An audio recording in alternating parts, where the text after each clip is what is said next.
दोस्तों इस वीडियो में हम लोग सारे इंपॉर्टेंट एंशियंट राइटर्स को डिस्कस करेंगे। वर्जिल, ओविड, होमर, सभी राइटर्स को। 8 राइटर्स के बारे में इस वीडियो में मैं आपको बताऊंगा और उनके सारे इंपॉर्टेंट वर्क्स के बारे में बताऊंगा। चलिए शुरू करते हैं, मिलता हूं इस वीडियो के एंड में। दोस्तों अगर आप एंशियंट लिटरेचर पढ़ रहे हो तो आपको 8 नाम जरूर याद रखने हैं। Aeschylus, Sophocles, Euripides, Socrates, Ovid, Pindar, Virgil और होमर। मैंने सोक्रेटिस जो एक फिलोसोफर थे उनको भी इस लिस्ट में रखा है।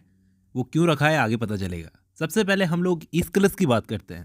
कुछ चीज़ें आप इनके बारे में नोट कर लो। पहला तो ये ग्रीक ट्रेजेडियन थे जिनको फादर ऑफ ट्रेजेडी कहा जाता है। दूसरा, एरिस्टोटल ने इनके लिए कहा था कि इन्होंने अपने कैरेक्टर्स को एक्सपेंड कर दिया था ताकि उनके बीच में कन्फ्लिक्ट हो सके। पहले प्लेज में क्या होता था, कॉरस होता था, मतलब कुछ गाने वालों का ग्रुप होता था, उनके बीच में इंटरेक्शन चलती थी। लेकिन इन्होंने इस चीज़ को एक्सपेंड किया। फिर एक चीज़ ये आती है कि इन्होंने अपने लाइफ टाइम में 70 टू 90 प्लेज लिखे थे, लेकिन उनमें से 7 प्लेज ही सर्वाइव कर सके, 7 प्लेज, जिनमें से भी एक प्ले है प्रोमेथियस बाउंड। ऐसा कहा जाता है, इस पर डिबेट है इस प्ले पर, कि ये इनके बेटे यूफोरियन ने लिखा था। अभी तक तो ऐसा भी माना जाता है कि ये फर्स्ट ड्रामेटिस्ट था जिसने ट्रायोलॉजी का कल्चर शुरू किया था। और एस्ट्रिया करके इसका एक प्ले है जो सबसे पुराना एग्जाम्पल है, एंशियंट एग्जाम्पल है ये ट्रायोलॉजी कल्चर का। इन सब के साथ साथ एक प्ले है इनका, द पर्सियंस। ये एक ऐसी ट्रेजेडी है जो उस टाइम के पीरियड के बारे में हमें नॉलेज देती है।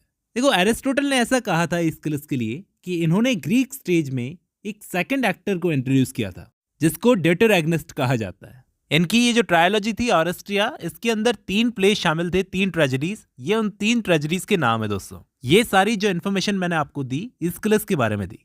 अब हम बात करते हैं सोफोक्लिस की। सोफोक्लिस भी इन्हीं की तरह एक ग्रीक ट्रेजेडियन था जिसकी 123 ट्रेजेडीज में से सिर्फ 7 ट्रेजेडीज ही सरवाइव कर पाई। और ये उन 7 ट्रेजेडीज के नाम हैं जिनमें से एंटिगनी और ओडिफस द किंग, ये दोनों बहुत ही ज़्यादा फेमस है। ये जो 3 प्लेस थे ना, एंटिगनी, एडिफस द किंग और इडिफस एट कनस, इन तीनों को थीवन प्लेस कहा जाता है या फिर थीवन ट्रायोलॉजी कहा जाता है। इन्होंने भी कैरेक्टर्स को वैसे ही डेवलप करने का काम किया जैसे ईस्किलस करते थे। एरिस्टोटल का कहना था कि सोफोक्लिस वो थे जिन्होंने ग्रीक स्टेज में थर्ड एक्टर को इंट्रोड्यूस किया था जिसको ट्राइटेगनिस्ट भी कहा जाता है।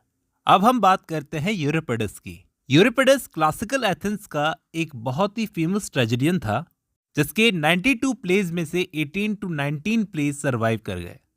कुछ आधे बचे तो कुछ पूरे। इनको the most tragic of poets के नाम से भी जाना जाता है।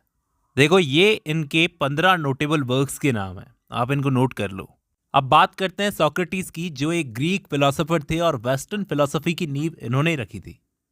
इनका जो कंट्रीब्यूशन है 2 फील्ड्स में बहुत ज़्यादा था, एक तो एथिक्स, दूसरा एपिस्टेमोलॉजी। इन्होंने वैसे अपने लाइफ टाइम में खुद से कुछ भी नहीं लिखा था, जो कुछ भी लिखा था इनके स्टूडेंट्स ने लिखा था, स्पेशली प्लेटो ने।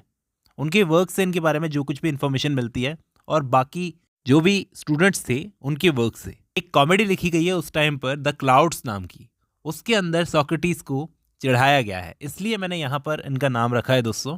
और इस द क्लाउड्स को लिखा किसने था? अरिस्टोफेंस ने। चलिए अब हम बात करते हैं एक बहुत ही मोस्ट इंपॉर्टेंट राइटर ओविड के बारे में।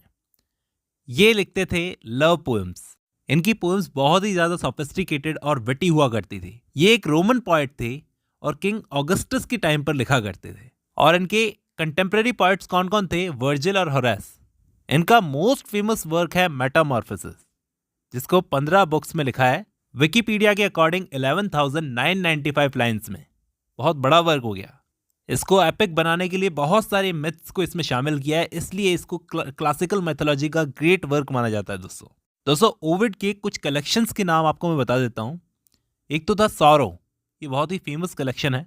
एक है लेटर्स फ्रॉम द ब्लैक सी। एक कलेक्शन था हीरोइन, जिसमें 21 पोएम्स शामिल थी। और एक लॉस्ट ट्रेजेडी भी इन्होंने लिखी है, मेडिया।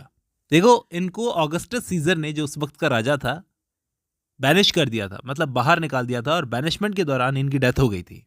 उस वक्त भी इन्होंने काफ़ी सारे वर्क्स लिखे थे। ये सॉरो और लेटर्स फ्रॉम द ब्लैक सी, ये दोनों ट्रेजेडीज जो थी ये इन्होंने एग्जाइल के टाइम पर ही लिखी थी। तो अगर आपको ओविड के बारे में नोट्स बनाने तो आपको मेटामॉर्फोसिस का नाम जरूर नोट कर लेना चाहिए, क्योंकि ये एक ऐसा वर्क था जिसमें 200 से ज़्यादा माइथोलॉजिकल स्टोरीज थी, जिन स्टोरीज से रेनेसा के राइटर्स ने बड़ी इंस्पिरेशन ली थी। नेक्स्ट हम आगे बढ़ते हैं, बात करते हैं पिंडार की।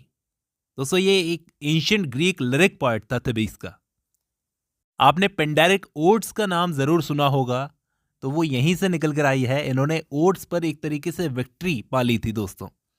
4 बुक्स में इनकी ओड्स लिखी हुई थी, ओलंपियन, पाइथियन, और ये बाकी की 2 बुक्स का नाम है, मैं बोल नहीं पाऊंगा। पेंडेरिक ओड क्या होती है मैं ओड वाली वीडियो में आपको बता चुका हूं।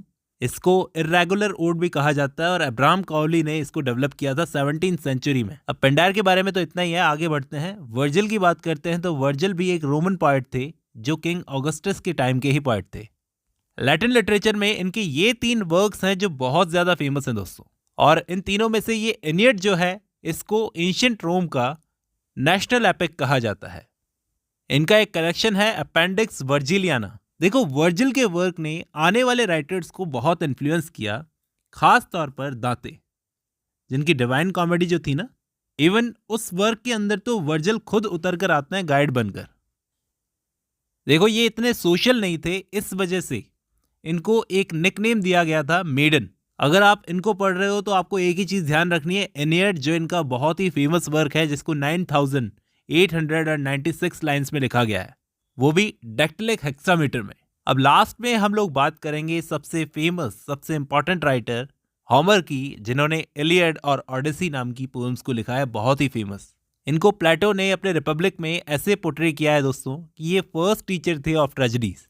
इनके 2 नोटेबल वर्क्स हैं, ओडिसी और इलियड, दोनों को मैं पढ़ा चुका हूँ। इनके साथ साथ होमेरिक हिम्स जो कि 33 अनोनिमस ग्रीक हिम्स थी और जिनको डेक्टिलिक हेक्सामीटर में लिखा गया है, वो भी इन्हीं का वर्क मानी जाती है। ये सारे राइटर्स और इनके इंपॉर्टेंट वर्क्स आपको पढ़ने होंगे, समझने होंगे, तब जाकर आपका एंशिएंट लिटरेचर कवर होगा दोस्तों। अब जब आपने ये वीडियो खत्म कर लिया तो मैं उम्मीद करता हूं आपको समझ में आया होगा जो भी मैंने समझाया। दोस्तों नोट्स बनाने के लिए वीडियो काफी हेल्पफुल रहेगी। आज की इस वीडियो में बस इतना ही, मिलता हूं नेक्स्ट वीडियो में।